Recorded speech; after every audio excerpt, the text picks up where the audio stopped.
How's it going, everybody? I hope you're having a really good week and that you're taking really good care of yourselves. I just did a video on self-care and self-regulation. And I know right now, with all that's going on in the world, it is intense. There's a lot coming at us all the time. And one of the ways in which I've been taking care of myself to stay grounded and not overwhelmed with anxiety and fears, and to kind of filter out a lot of a lot of the noise that's coming at us, is to really be off of social media. Like, I'm not scrolling. I'm just really trying to be intentional about where I consume my news and media, and I feel so much better. So I just want to, before we kick off and, jump into my topic for today, I want to remind you that all of that consumption is overloading our brains, and we need to take better care of ourselves so that we can stay resourced and show up for the relationships and the people that we love in our lives.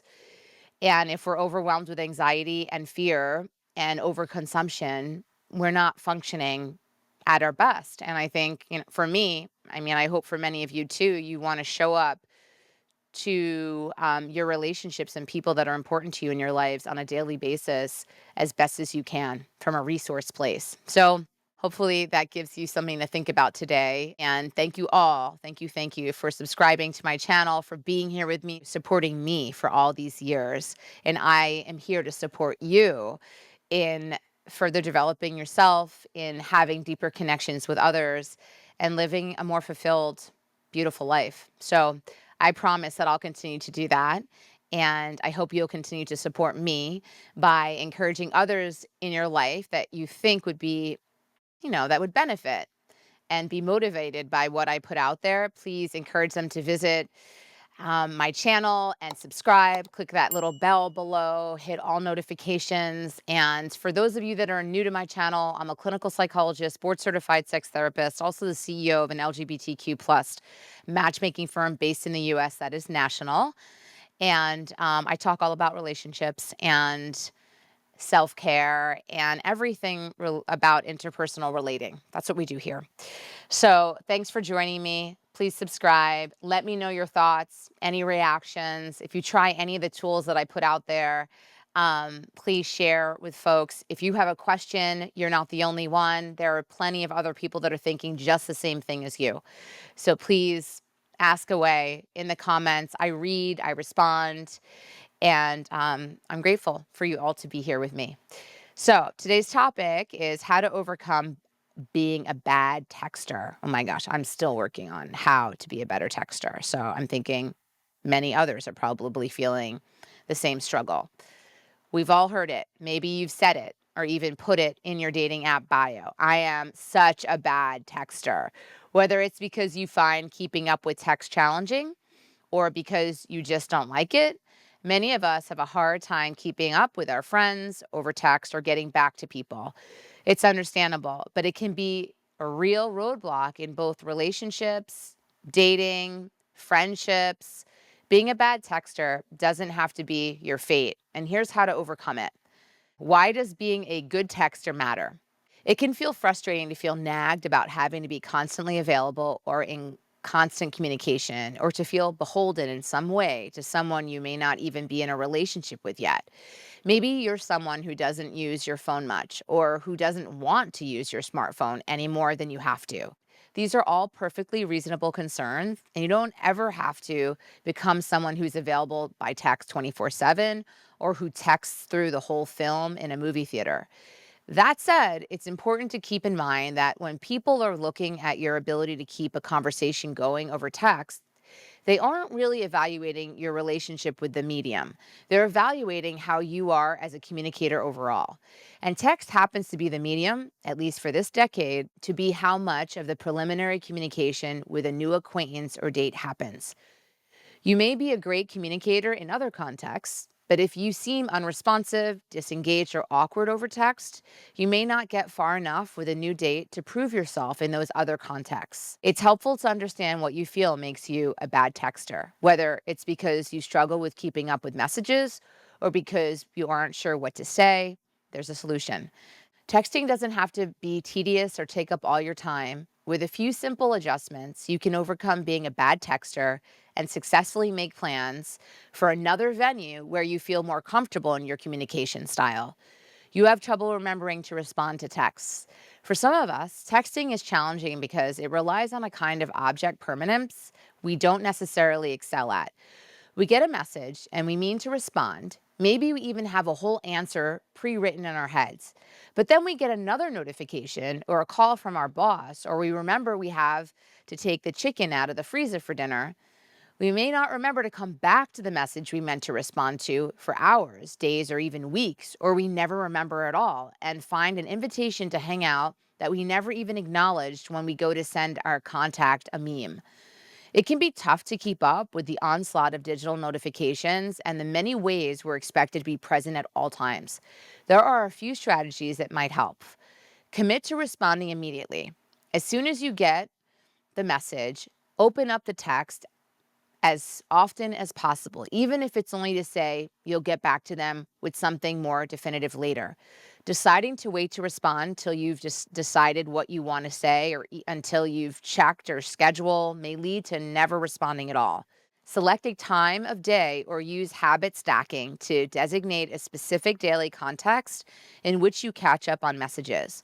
While waiting for the bus, waiting for water to boil for tea, or letting your dog run around at the park. Make it a habit to catch up on messages and get back to people. Some phone carriers, operating systems will allow you to snooze a message or essentially set it to re notify you at a later date. This can help recapture the immediacy of receiving the message for the first time if you aren't in a place to respond to it when it first arrives.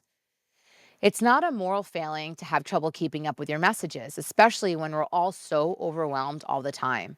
But at the same time, you don't want to send the message you're disinterested to someone you actually really want to get to know by accidentally leaving them on red too often. It's worth it to invest your skill set and habits around this. You aren't sure what to say or how to keep up a conversation. For some of us, keeping up a conversation over text is just hard, whether it's because we're missing the nonverbal cues we get in real life or because we have trouble having a conversation in a vacuum. It's normal to struggle with this. You're not alone. But there are norms and rhythms to text conversations just like there are to face dialogue, and you can learn and improve at it. If you struggle with knowing what to say or how to hold up your end of a conversation over text, try some of these. Sharing links to something you've been reading or watching. Following up on something your texting partner mentioned previously, like a work event, a social plan, a show they were watching, and asking how it went. Sharing details about your day and how you're feeling rather than saying you're fine or just okay. Sending photos to illustrate how your day went of your pet or your meals or your outfit and inviting some in return. Being a good texting partner is a skill like any other. It improves with patience, practice. Even if you aren't sure you're saying or doing the right thing, err on the side of trying. Being vulnerable and saying something that feels dumb is probably better than saying nothing at all. And sharing more than you mean to is usually better than sending a one-word answer. You don't like text conversations and just want to hang out in person. It's perfectly natural to resent being on your phone all the time or to feel like text is stilted or cold. You don't need to be the world's biggest fan of texting, but it is helpful to be able to text ably and converse warmly with someone you like, even in a medium that isn't your first choice. Think of Mr. Darcy dancing at balls. If you really just don't like texting, I suggest you try being upfront with new people you meet to manage expectations. I don't love texting, but I'm always happy to hear from you. Emphasize that you love to make in person plans and mostly use texting to coordinate those. When possible, see if you can move the conversation to a different medium. Try responding to someone's text with a voice note. Once you feel like you're close enough with a new person, suggest talking on the phone to catch up instead of texting. Even if you mostly prefer seeing people and talking in person, using text to check in once in a while can go a long way, even if you aren't having extended conversations. Sending something like, looking forward to seeing you on Saturday, can't wait to see what movie you picked to watch, lets them know they're on your mind, even without a lack of back and forth. Making the effort to meet others halfway and participate in the medium that most people use helps your relationship succeed and makes new dates more likely to become relationships. As time goes on, people who care about you should be able to be flexible to accommodate your preferences, but it's a good practice to show that you can accommodate theirs too. And I'll tell you, the way that I manage it, I get a lot of texts, and I will try to do my best to respond, like I mentioned earlier, right away. And in instances where I can't, I will try to take a mental note. Oftentimes I forget. So at the end of the day, I just make a habit of going back and looking to see if I missed anything. And this way, no one is left on red, feeling like you don't care, disinterested, not important, that kind of thing. Because whether we like it or not, this is the medium, the go to for most people today, and something we just have to accept and work on improving our ability to engage in that medium. So, those are my thoughts. Love you all so much. Thank you for being here with me, and I will see you next time. Bye, everyone.